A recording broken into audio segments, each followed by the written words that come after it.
Today we're tackling one of the most challenging and infuriating aspects of OCD, and that is mental compulsions. These internal rituals can feel like an endless battle. You're trying to find certainty, solve problems, and quieten your mind. But actually, you're not doing any of that because your mind is working against you and you're finding yourself getting stuck in loops. Today, I'm going to show you how to break free from mental compulsions, not by controlling your thoughts, but by actually changing your response to them. So let's dive in. Before we get into these strategies, let's quickly break down what mental compulsions actually are.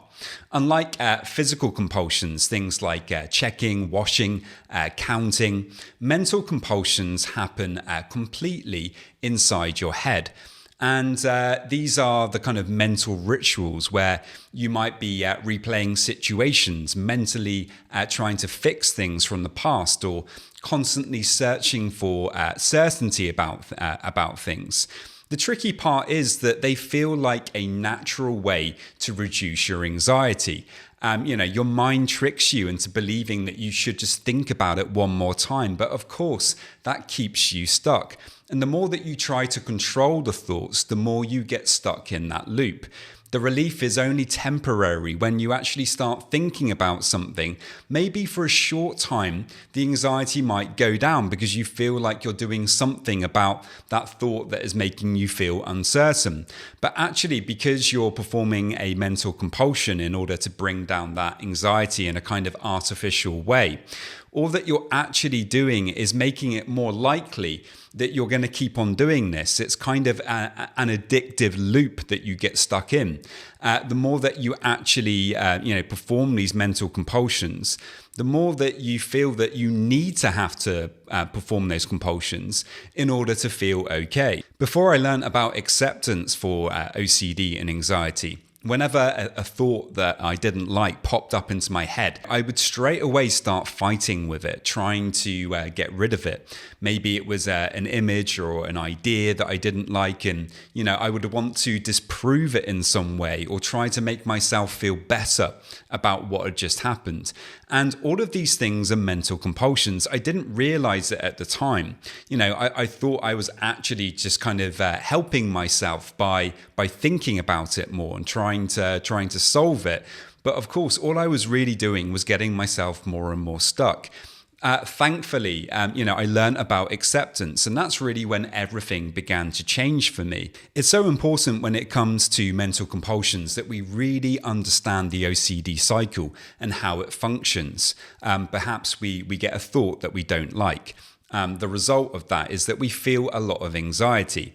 And then the next step is that we want to perform a mental compulsion. We want to kind of deal with the anxiety that we're experiencing. Now, the important thing to do here is to see that if we're able to actually stay with the anxiety, that we don't perform the compulsion, because if we do perform that compulsion, unfortunately, we move on to the next stage of the cycle, which is temporary relief, followed by us going straight back again to the start of the cycle. But if we can learn how to stay, with the anxiety, how to allow that anxiety to be there, to tolerate it, to accept it, to even try to move towards it, to make space for it. This is how we can learn to kind of move past it. We don't have to get rid of that anxiety. That's one of the misconceptions that I think, so many people struggle with. I certainly did for many years myself. But when we come to that realization that actually, anxiety is something that's not pleasant, but actually it's something that you can deal with. You don't have to fight with it. That's when we can actually interrupt this cycle. We don't have to stay stuck in it, going round in circles, because that's what happens. And unfortunately, when we get stuck in the cycle in that way, we are spinning around, but as we do, our world is becoming smaller and smaller and smaller. Perhaps we stop doing things that we previously really enjoyed. Perhaps we stop seeing people, and the anxiety and the OCD at this point is really winning. It's kind of taking over our lives. And it's kind of dictating, how we live our lives. And this is obviously a really horrible place to be because you feel really disempowered. And I think disempowerment is one of the worst feelings that come up with OCD. So what can you do if you find yourself really struggling with mental compulsions? Well, I think it's helpful to start seeing this as more of a kind of mission rather than some obstacle that you need to remove from your life. The typical advice that you might hear is to stop the thoughts or resist the compulsions.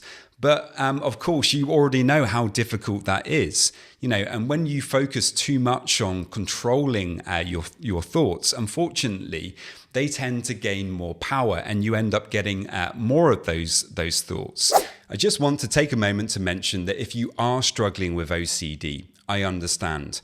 I struggled with OCD myself when I was 16 for many, many years.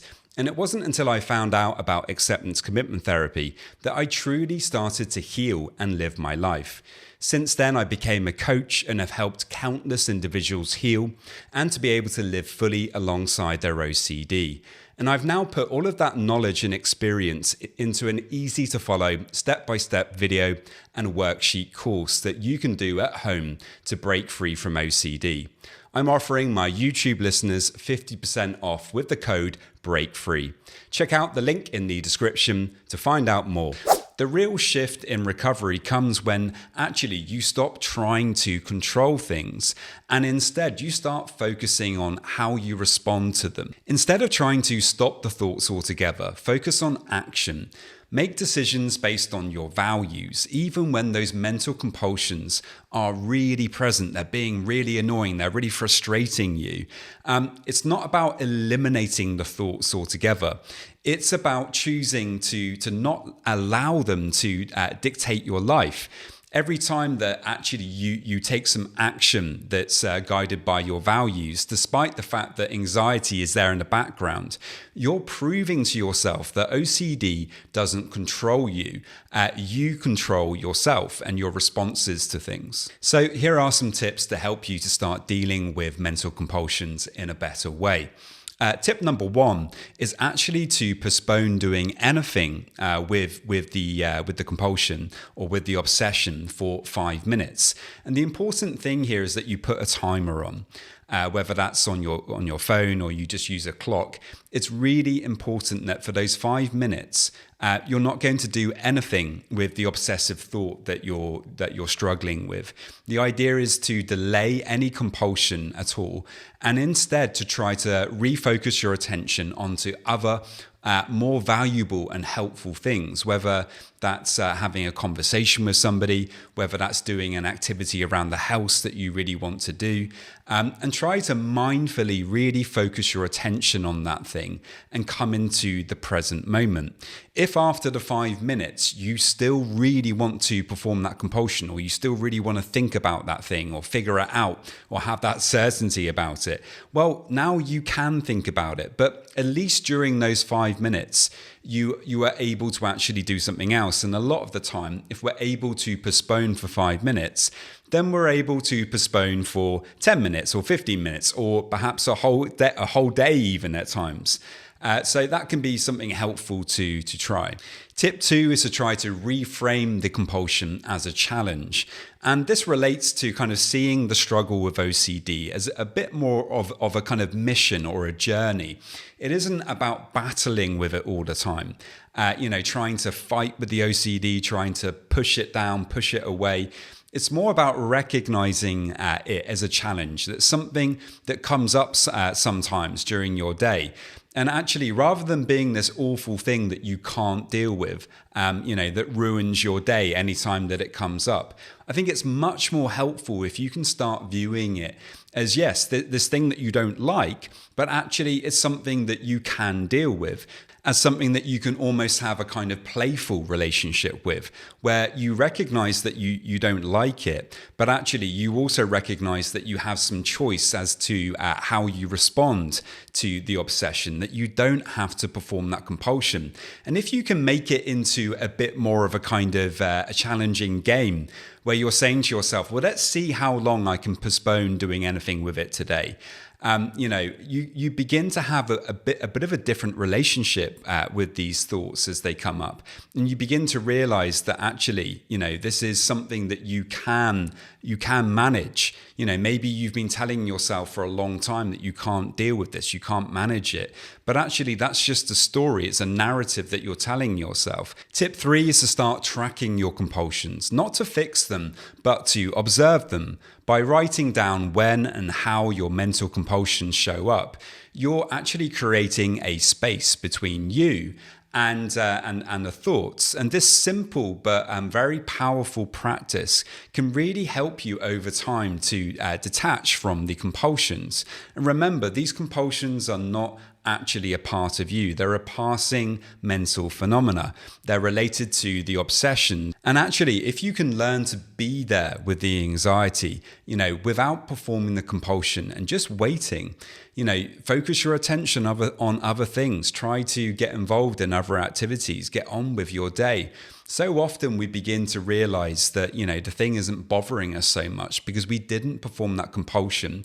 We didn't review it again. We didn't try to have certainty about it again. And so often then the obsession just moves along on its own. Remember, obsessions on their own without the compulsions, well, they are going to die out over time. They're not going to continue. They need compulsions in order for them to kind of keep on going. So when you cut those compulsions out, you might be surprised at how quickly the obsessions begin to disappear as well. Remember, recovery isn't about trying to stop every thought or compulsion. It's about realizing that these thoughts don't have to dictate your actions moving forward. By focusing on your values, taking small steps despite the anxiety, and embracing the journey, you're building a life that doesn't revolve around OCD. If this episode resonated with you, don't forget to like, share, and subscribe to the channel. And if you're looking for more support, I do offer a one-to-one coaching session. You can get that by heading over to my website, robertjamescoaching.com. There you can book in for that free session directly, or if you prefer, you can send me a message and let me know about what you're struggling with. Many thanks, and I will see you next time. This video is for educational purposes only and is not a substitute for professional mental health advice, diagnosis, or treatment. If you are dealing with OCD, anxiety, or any mental health concerns, please consult a licensed mental health professional for support.